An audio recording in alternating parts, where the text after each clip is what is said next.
Friends, આજે આપણે દાળ fry બનાવવાના છે. અડદની દાળ, કોતરા વગરની, તુવેરની દાળ એને સારી રીતે ધોઈને થોડી વાર માટે પલાળી દેવાની છે. હળદર, મીઠું, થોડું તેલ. દાળ આપણી બફાઈ ગઈ છે.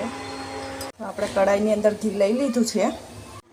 જીરું, લવિંગ અને તેજપત્તું, કાંદા, ટમેટા એડ કરવા, આદુ અને મરચી છે એને મેં ખાંડી લીધા છે, કસ્તુરી મેથી.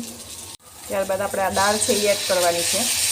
ધાણા જીરું, ગરમ મસાલો, લીંબુ. ત્યારબાદ આપણે પાછું કઢાઈમાં ઘી લઈ લીધું છે. હિંગ, જીરું, લસણની કટકી કરી છે થોડી, લીમડો,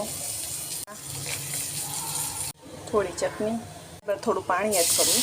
ત્યારબાદ આપણા મસાલા એમાં એડ કરવાના છે. તો આપણી દાળ હવે રેડી થઈ ગઈ છે. તો અહીંયા આપણે તેલ લઈ લીધું છે તપેલીમાં.